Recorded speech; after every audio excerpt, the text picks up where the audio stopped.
New York City, 1914.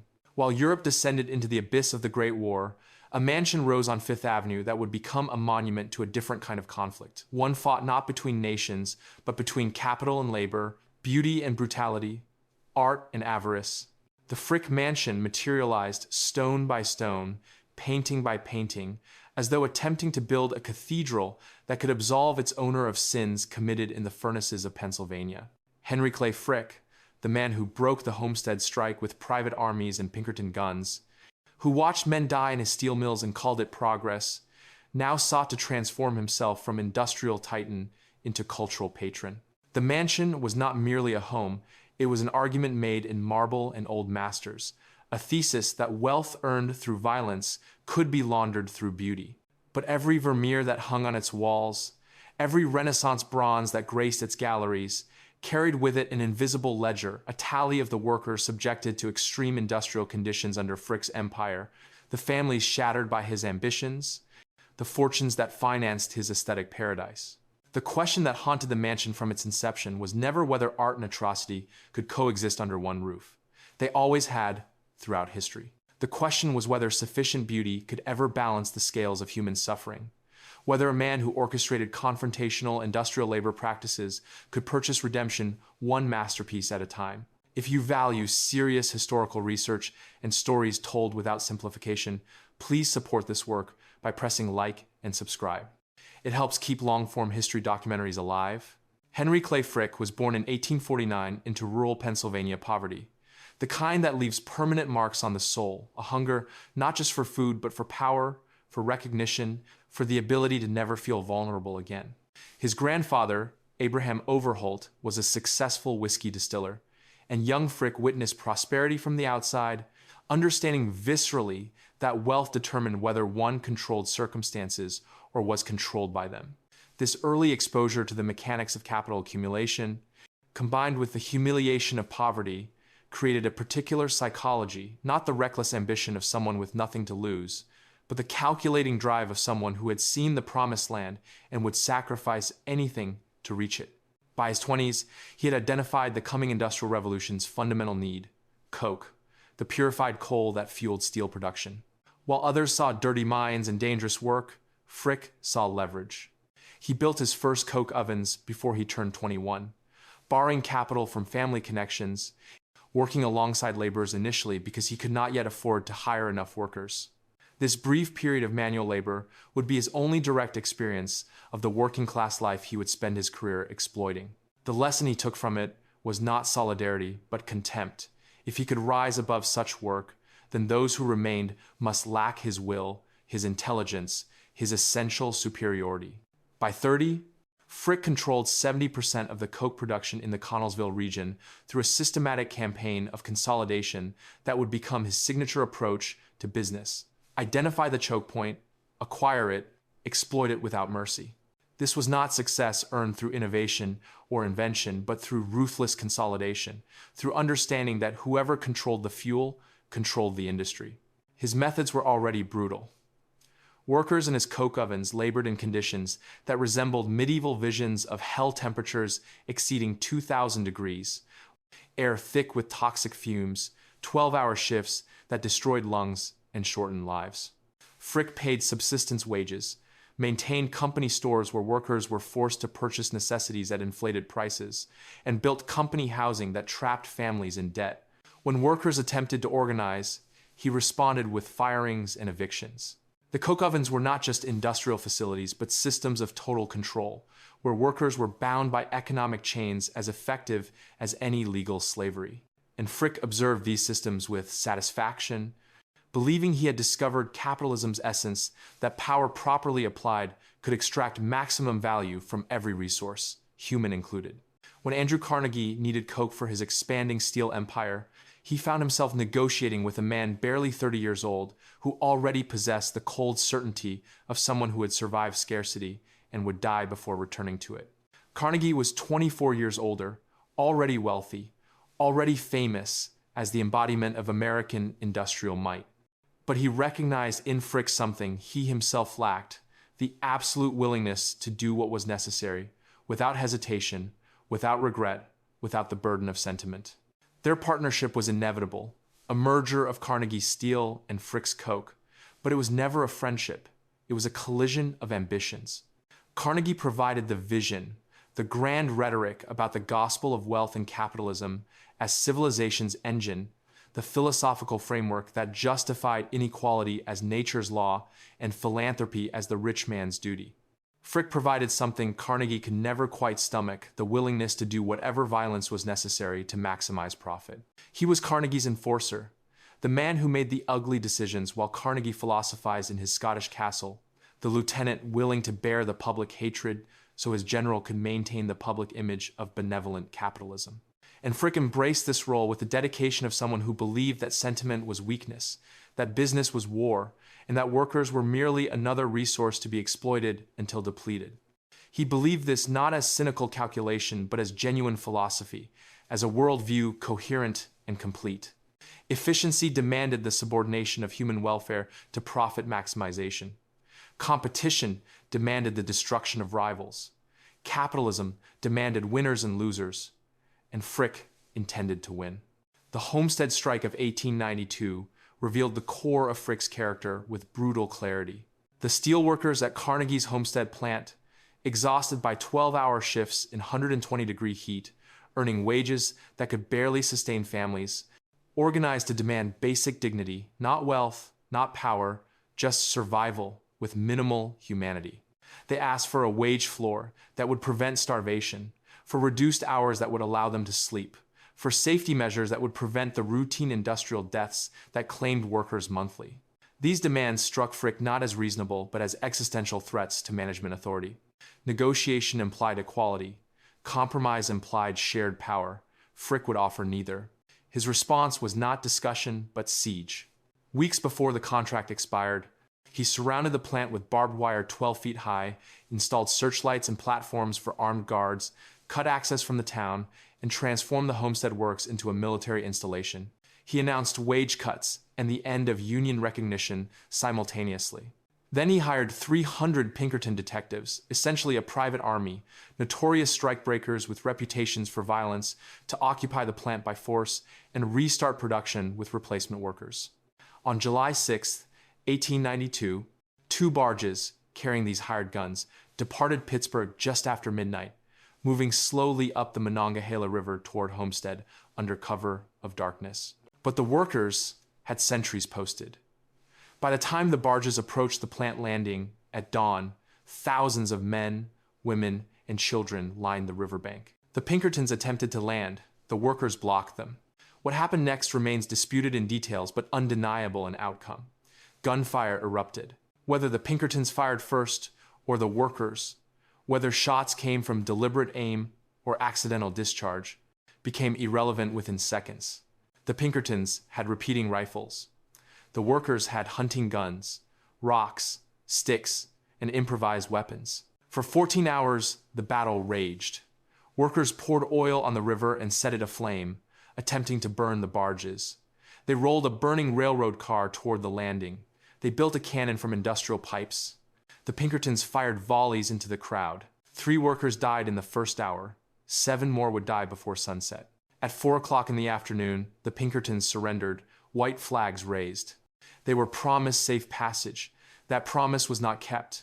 As the detectives left the barges, the crowd attacked, men beaten with clubs, women striking with umbrellas and fists, children throwing stones. The Pinkertons staggered toward the Homestead skating rink where they were held, bleeding and terrified, until militia arrived to extract them. The workers had won the battle, but Frick would win the war. He showed no regret, no hesitation, no doubt. He had ordered men into armed confrontation with other men, and men had died, and Frick felt justified. He petitioned the governor of Pennsylvania to send state militia to occupy Homestead. 8,000 troops arrived within days, transforming the town into occupied territory. Under military protection, the plant reopened with strikebreakers. The workers held out for months, their families starving, their savings exhausted, their unity slowly crumbling. By November, the strike collapsed. The union was destroyed. Workers returned to even worse conditions than before: longer hours, lower wages, absolute management authority.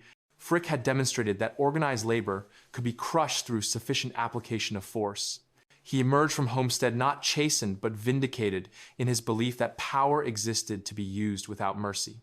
But 2 weeks after the battle, the consequences arrived in his office. Alexander Berkman, a 22-year-old anarchist who had never met the Homestead workers but believed they deserved to be avenged, burst through Frick's office door and shot him twice with a revolver, once in the neck, once in the shoulder. When the gun misfired, Berkman stabbed Frick repeatedly with a sharpened file. Frick fought back, grappling with his assassin while blood poured from his wounds. His associates subdued Berkman. Frick refused to go to the hospital. He insisted doctors extract the bullets in his office, refused anesthetic to maintain consciousness, watched the surgical procedure in a mirror propped beside the operating chair. Then he finished his business correspondence, completed his workday, and only after everything was handled did he allow himself to be taken home.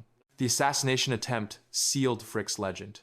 He became the man who could not be killed, could not be moved, could not be made to feel what ordinary humans felt. Public opinion, which had briefly sympathized with the workers after the Pinkerton disaster, shifted toward Frick after Berkman's attack. Attempted assassination transformed him from villain to victim, from aggressor to target. The complexity of public response revealed something essential about American attitudes toward industrial violence. Workers shot by corporate forces provoked ambivalence, but a businessman surviving an anarchist attack provoked sympathy. Frick understood this instinctively. He displayed the blood-stained chair in his office for years afterward, a trophy and a warning. But Homestead marked Frick in ways deeper than bullet wounds.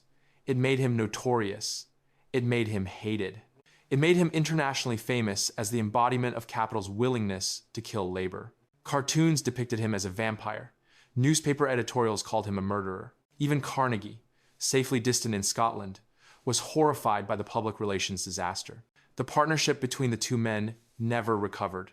Frick had done exactly what Carnegie wanted, broken the union, reasserted management control, but he had done it too publicly, too violently, too honestly. Carnegie wanted the benefits of industrial warfare without having to acknowledge the warfare. Frick had forced that acknowledgement.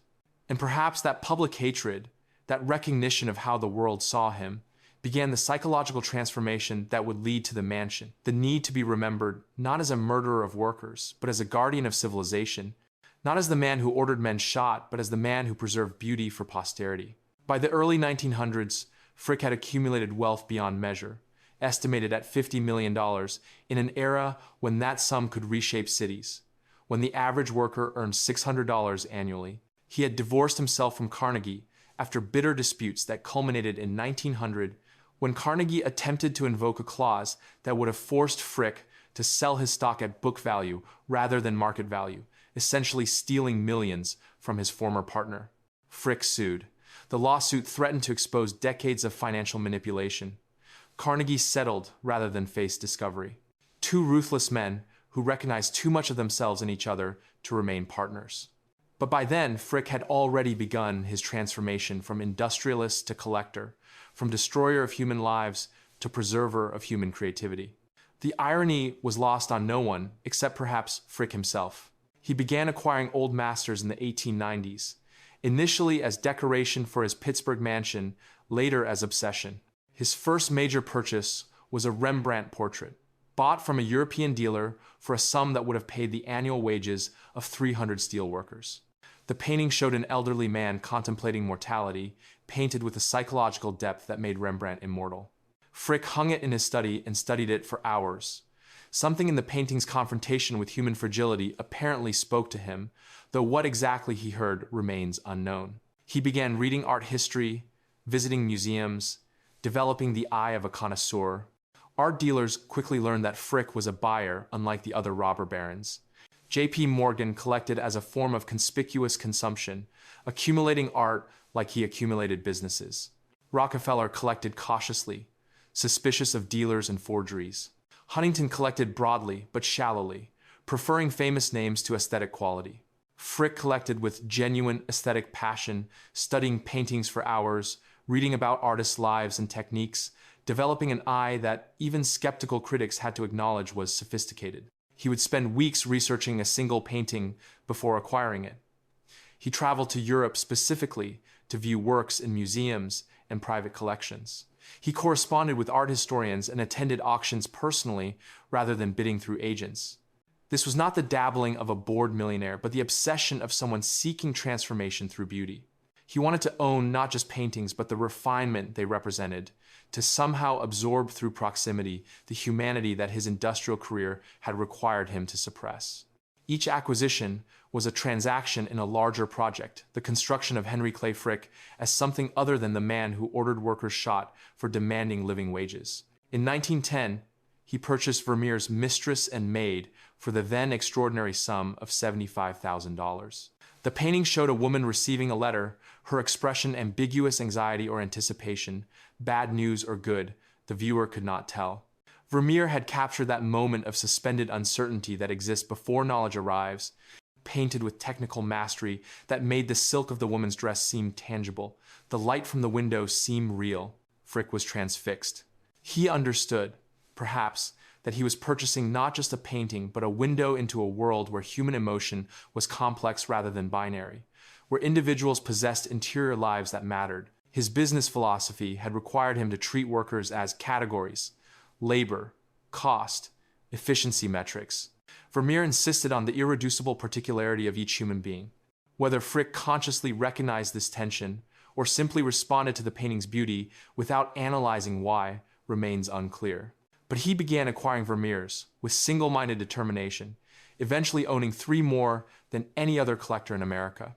He purchased Bellini's St. Francis in the Desert in 1915, paying $170,000 for a painting of transcendent spirituality. The work showed the saint in ecstatic communion with divine presence, hands raised in wonder, landscape rendered with meticulous Renaissance precision.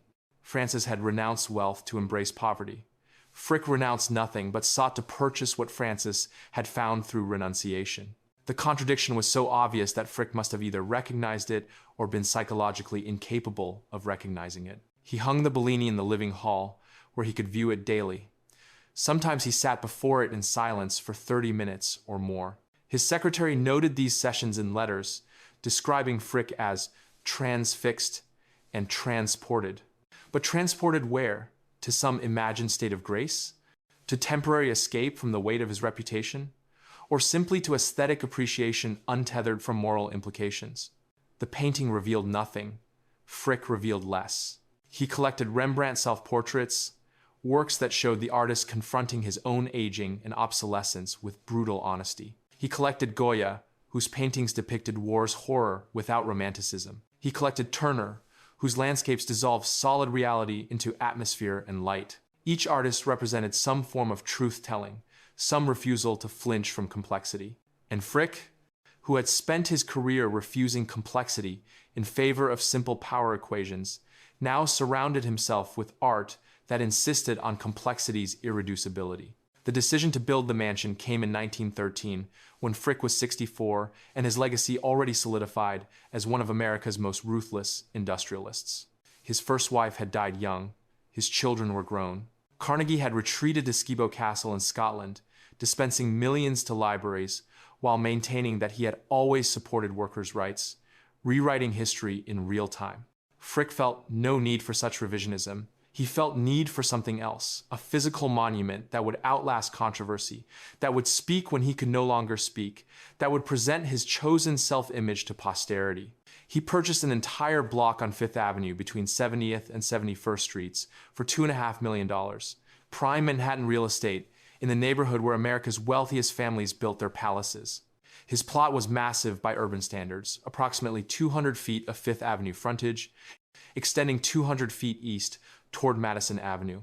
The location was strategic. Uptown enough to be fashionable, large enough to create a genuine private estate in Manhattan's heart, visible enough to make a statement. He hired architect Thomas Hastings of Carrere and Hastings, the firm that had designed the New York Public Library, to design not merely a residence, but a shrine to European culture. Hastings had studied at the École des Beaux-Arts in Paris and brought to American architecture a sophisticated understanding of classical principles combined with Gilded Age grandeur. For Frick, he created an 18th century style French hotel particulier, a palace that would have looked at home in pre-revolutionary Paris, all neoclassical symmetry, limestone elegance, and refined restraint. The exterior featured rusticated limestone on the ground floor, smooth ashlar above, tall arched windows that flooded interiors with light, and a modestly pitched slate roof. The design deliberately avoided ostentation. No towers, no excessive ornamentation, no architectural shouting. The mansion's statement was refinement itself, the confidence of taste so assured it needed no emphasis. The irony of an American robber baron building a French aristocratic mansion in Manhattan was apparently lost on Frick. Or perhaps it was intentional, a statement that the new American aristocracy had surpassed the old European nobility in wealth, if not in breeding. The French nobility had been destroyed by revolution. Frick was building their architecture in a country where revolution had supposedly settled into stable democracy. The construction employed hundreds of workers over 2 years, the same class of men Frick had spent his career exploiting, now laying the foundation of his aesthetic monument. The contradiction was structural. Every stone placed represented hours of labor paid at wages that would never allow those workers to afford the art they were installing. Italian craftsmen carved marble for months, creating the columns and balustrades that would frame Frick's collection.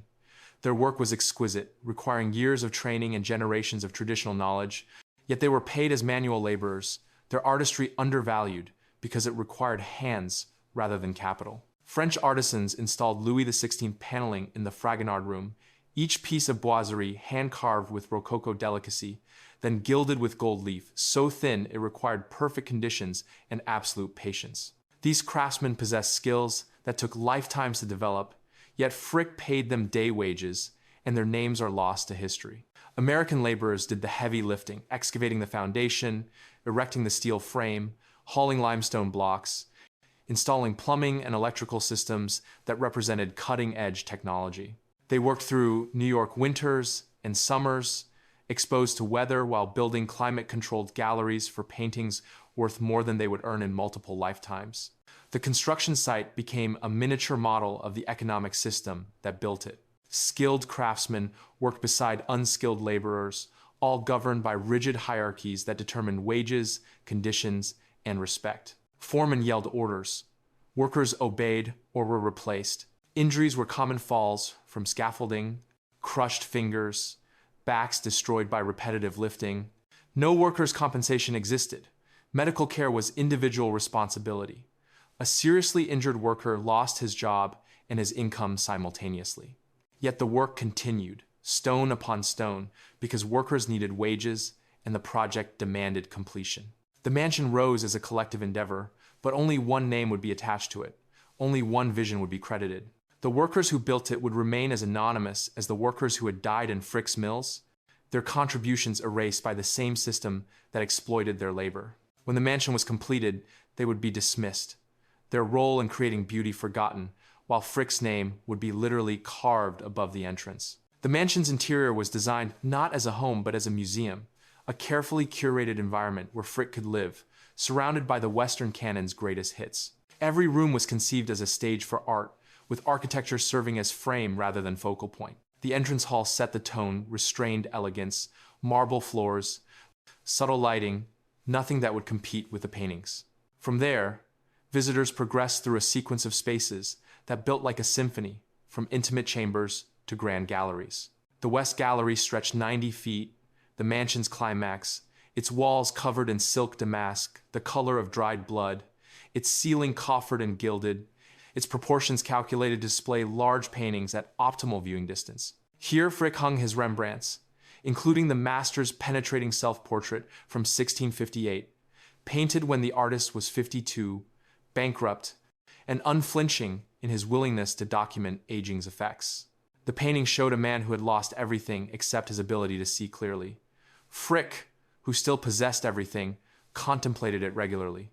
Beside the Rembrandt hung Frans Hal's portraits from the 1620s and 30s, capturing Dutch burghers with such vivid immediacy they seemed ready to speak. Hal's painted merchants and civic guards, the newly wealthy of Dutch capitalism's first flowering, men whose fortunes came from trade and colonialism, whose respectability was recently purchased. Frick recognized something familiar in these faces, the assurance of the self-made, the satisfaction of the arrived.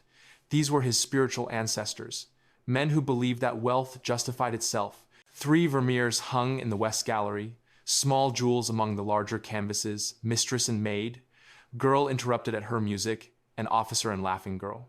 Each painting captured domestic moments with such technical perfection and psychological insight that they transcended their modest subjects. Vermeer painted servants and soldiers, middle-class women in ordinary rooms, but imbued everything with quiet dignity.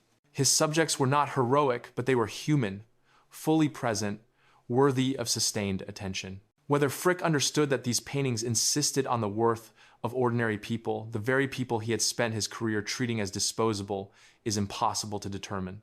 Perhaps he saw only beauty. Perhaps he saw the challenge and chose beauty anyway.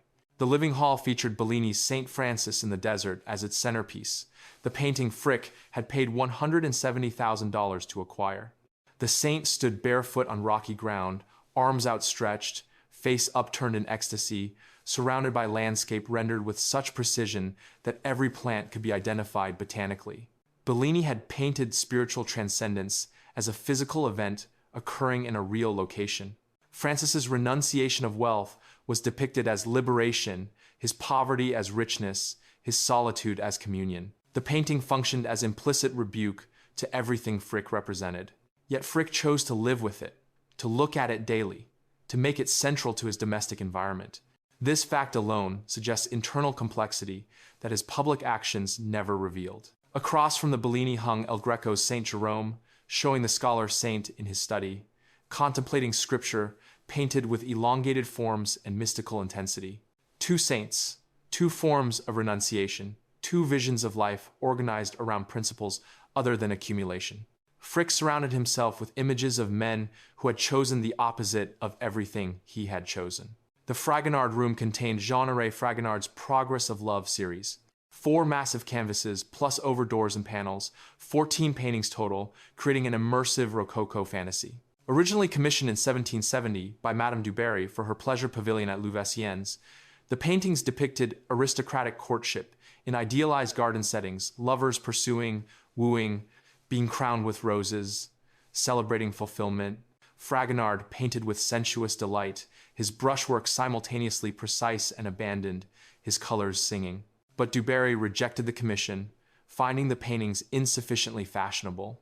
They sat in Fragonard's studio for decades, then passed through various owners before Frick purchased them in 1913. He hired Hastings to create a room specifically for their display, replicating as closely as possible the original intended setting. The Fragonard room became the mansion's most opulent space: white and gold boiserie, silk wall coverings, furniture from the Louis XVI period, everything coordinated to create total Rococo immersion.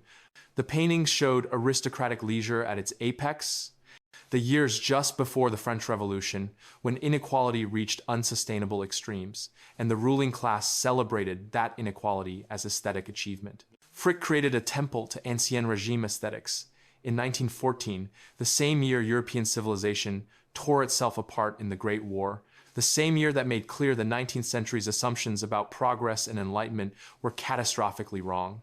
The room was simultaneously beautiful and obscene, beautiful in its aesthetic achievement, obscene in its celebration of inequality, in its nostalgic longing for a social order built on explicit hierarchy. But Frick apparently experienced no discomfort with these contradictions. He entertained guests in the Fragonard room, serving them on period china, perpetuating rituals of aristocratic refinement, while outside the mansion, American workers labored in conditions the French aristocracy would have recognized.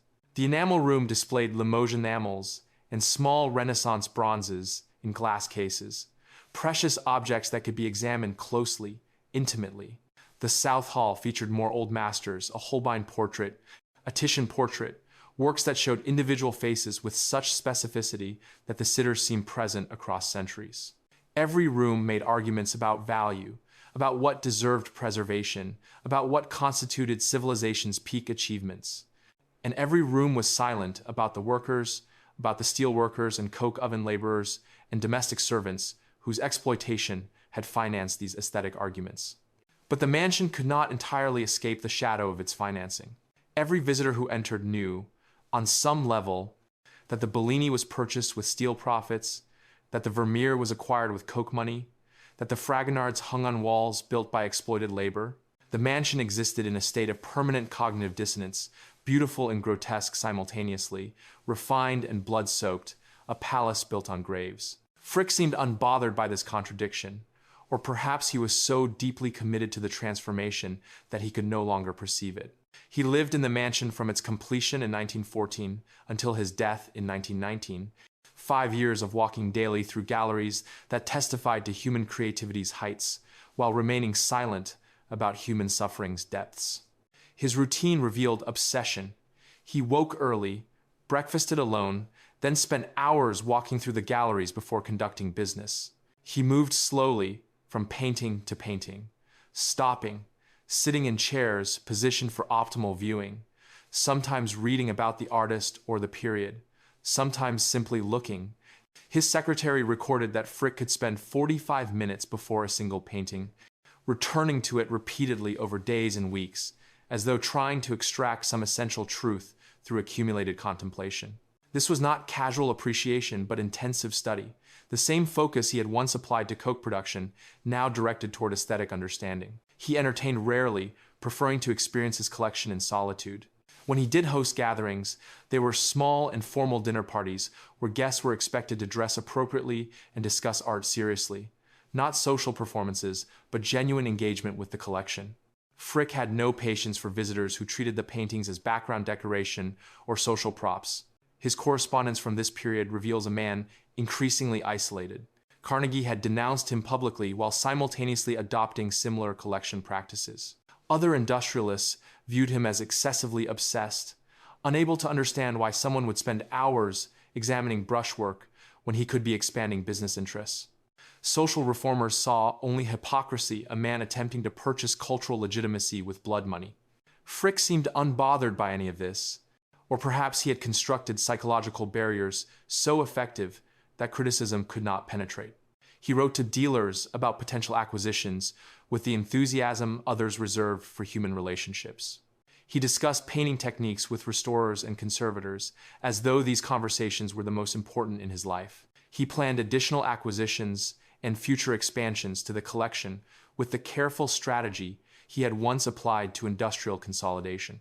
Art had become his entire world, or at least the world he chose to inhabit. Everything else, the strike, the deaths, the hatred, the historical judgment, existed outside the mansion's walls. Inside, there was only beauty, only civilization, only the accumulated evidence that humanity could create transcendent works. Whether this represented genuine transformation or elaborate denial is impossible to determine from outside Frick's consciousness. His relationship with his family during these years was distant. His daughter Helen lived in the mansion with him but maintained separate routines. His son Childs had died in childhood.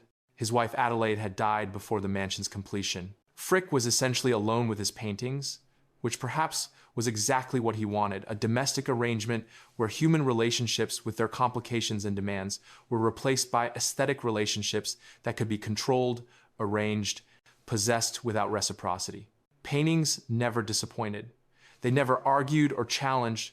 They never forced confrontation with uncomfortable truths, unless the viewer chose to see those truths. Frick could spend hours before the Bellini St. Francis without ever acknowledging that the saint's poverty was chosen, while the poverty Frick had inflicted was forced. He could contemplate Rembrandt's unflinching self-portraits without recognizing that his own self-image was carefully curated fiction. The paintings offered whatever their viewer brought to them. Frick brought aesthetic appreciation and received aesthetic pleasure, a closed loop that required nothing beyond itself. The Great War raged in Europe from 1914 to 1918, destroying the civilization. Frick's collection celebrated. Millions died in trenches. Empires collapsed. The old certainties that had organized the 19th century disintegrated. And Frick sat in his Fifth Avenue mansion contemplating Renaissance paintings while the world that produced those paintings' context burned. He continued collecting even as European aristocrats sold family treasures to finance survival. The war created a buyer's market for old masters, and Frick took advantage, purchasing works that desperation made available. This pragmatism, this willingness to benefit from others' catastrophe, was perfectly consistent with his business career. He had always understood that crisis created opportunity for those with capital and will. The war was simply another market condition to exploit.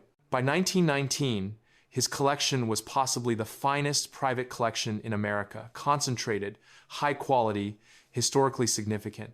He had succeeded in his project of transformation through acquisition. Whether he had succeeded in whatever internal project motivated the acquisition remains unknowable. Perhaps trying to absorb through extended contemplation what he could not access through action, some sense of transcendence, some escape from the material brutality that had defined his existence. The mansion became his monastery, art his religion, beauty his attempted salvation. But monasteries are built by monks who have renounced the world. Frick had conquered the world, ground it under his heel, extracted its wealth, then tried to purchase forgiveness from its culture. The paintings hung silently on the walls, bearing witness but offering no absolution. The question of Frick's interior life remains unanswerable, and perhaps unanswerable questions are the most revealing. Did he suffer guilt? Did he experience, in quiet moments, before a Vermeer, some recognition of the chasm between the painting's depiction of domestic tranquility and the domestic misery his business practices created for thousands of families? Or had his personality been so thoroughly shaped by industrial capitalism's logic that he genuinely saw no contradiction, viewed workers' deaths as unfortunate but necessary costs of progress, considered his art collection a reasonable reward for efficient resource extraction? The mansion itself offers no clarity, only evidence of the question's complexity. A man who collected with genuine passion, who could spend hours analyzing brushwork and composition, clearly possessed aesthetic sensitivity. But that same man could order strikebreakers to fire on workers without apparent moral struggle. These facts coexist without resolution, forcing the recognition that human beings contain multitudes, that cultural sophistication provides no immunity against moral bankruptcy, that someone can love Rembrandt and despise the working class, can value beauty and devalue human life. Frick died in his mansion in 1919. His last years spent largely in the galleries he had created, surrounded by art that would outlive him by centuries. His final directive specified that the mansion should become a public museum, his collection preserved exactly as he had arranged it, allowing the American public to experience the refinement that his fortune had made possible. The gesture might be interpreted as generosity, a final philanthropic act, or it might be interpreted as posthumous image control, an attempt to ensure that future generations would remember him as Frick the collector rather than Frick the strikebreaker, Frick the patron rather than Frick the industrial tyrant. The Frick collection opened to the public in 1935, 16 years after Frick's death, and immediately became one of America's most beloved museums, intimate, exquisite, presenting masterpieces in domestic settings rather than institutional galleries. The transformation was complete. The mansion that had been built as a private residence, conceived as a monument to one man's taste and wealth, now functioned as a public institution. Helen Clay Frick, his daughter, oversaw the conversion, implementing her father's wishes with meticulous attention. The mansion's domestic character was preserved, furniture remained in place, rooms maintained their residential scale. Visitors experienced the collection as though guests in a refined home rather than tourists in a museum. This decision proved crucial to the institution's character and success. The Frick collection offered intimacy that larger museums could not, allowing sustained contemplation of individual works without the overwhelming excess that characterized encyclopedic institutions.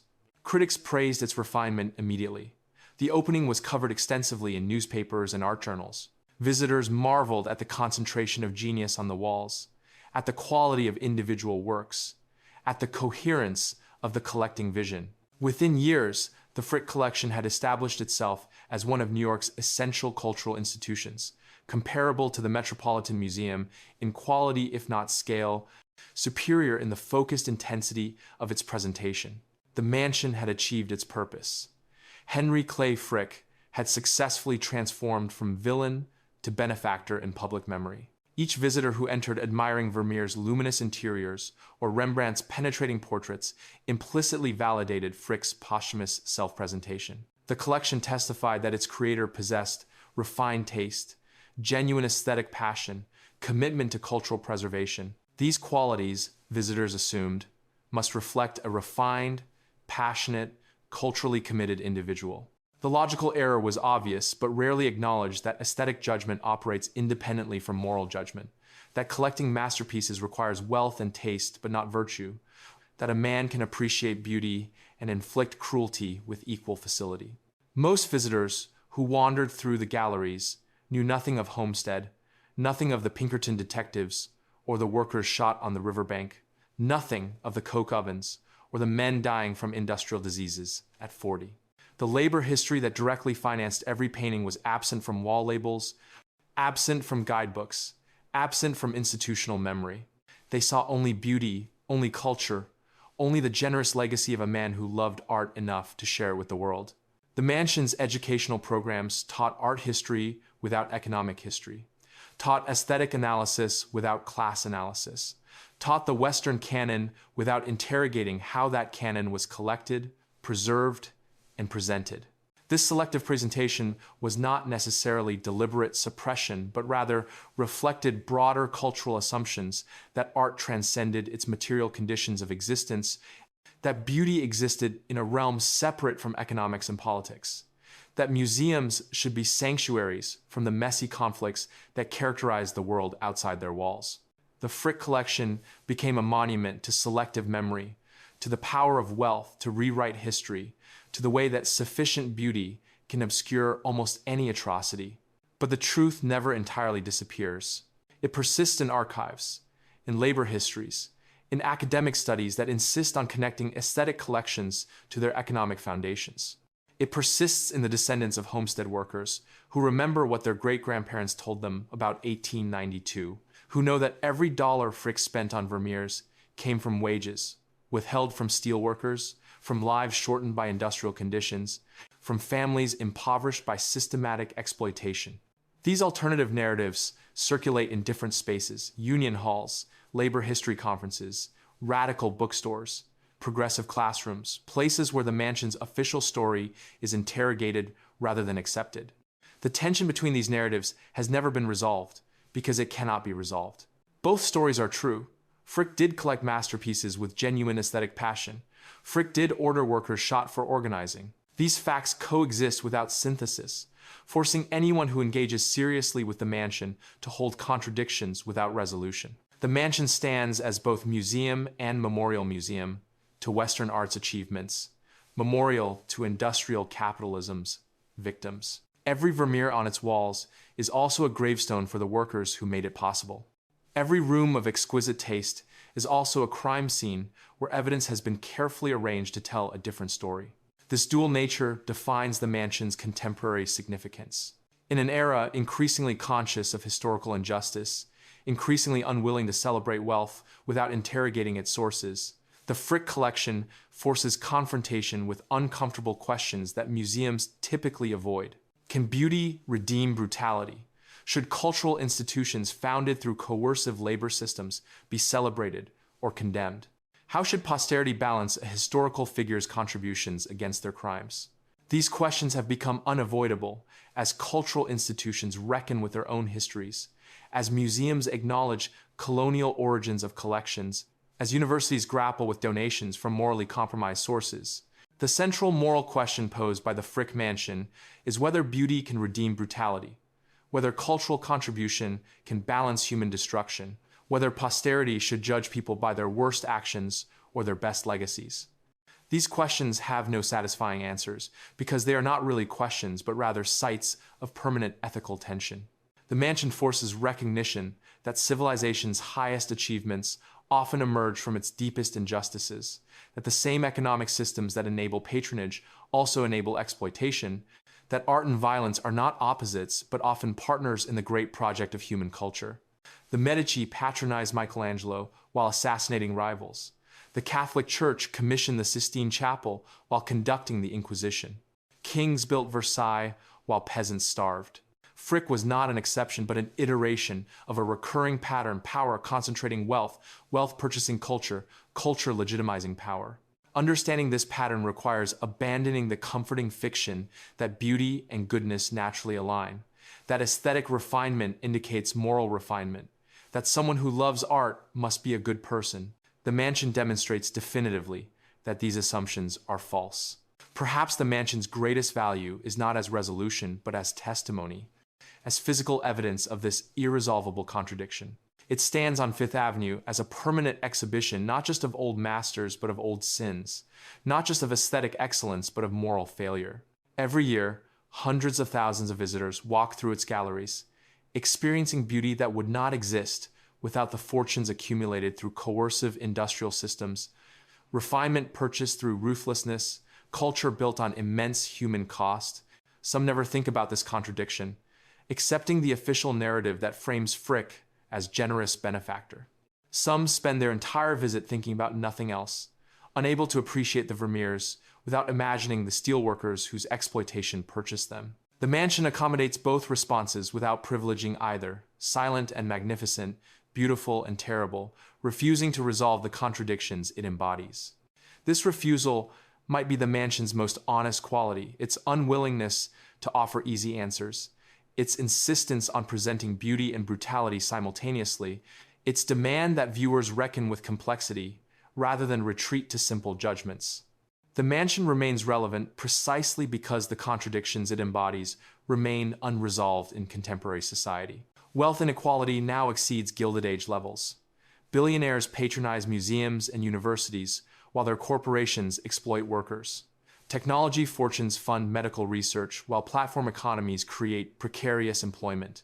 The specific mechanisms have changed, but the fundamental dynamic persists: capital accumulation through extraction, cultural legitimacy purchased through philanthropy, museums and institutions accepting donations from sources they might otherwise condemn. The Frick Mansion serves as historical precedent for current dilemmas. When a museum accepts funding from the Sackler family despite opioid crisis culpability, when a university refuses to divest from fossil fuels despite climate crisis urgency, when a cultural institution is named for a donor with documented labor violations, the same questions recur. At what point does accepting morally compromised money make the recipient complicit? Can good works funded by bad money retain their goodness? Should institutions be required to interrogate donors' histories before accepting gifts? The mansion offers no answers, but it does offer historical perspective. These questions are not new. These tensions have existed as long as wealth and culture have intersected, and resolution has remained elusive across centuries. The mansion stands as a palace of art and a monument to America's Gilded Age, when fortunes were built without limits, when workers were disposable, when a man could orchestrate mass violence, then retreat to galleries filled with masterpieces and call himself civilized. Henry Clay Frick succeeded in his transformation. He is remembered as a collector and benefactor, his name associated with beauty rather than bloodshed. But the steelworkers of Homestead are remembered too, in different histories, by different people. The mansion contains both memories within its walls, beauty and blood coexisting in permanent, unresolved tension, a monument not to redemption but to the impossibility of redemption, not to transformation but to the indelibility of certain actions, not to the power of art to cleanse conscience, but to art's strange ability to coexist with almost any crime, hanging silently on walls that will never speak. The paintings remain witnesses to everything and nothing, beautiful objects that carry the weight of their financing without being diminished by it, testifying simultaneously to human creativity's heights and human cruelty's depths. The mansion offers no resolution to these contradictions. It simply presents them year after year, visitor after visitor, maintaining its elegant silence while the debates continue outside its limestone walls. If you want more documentaries that examine power, wealth, and history without nostalgia or myth, subscribe to the channel. New long-form episodes are released regularly.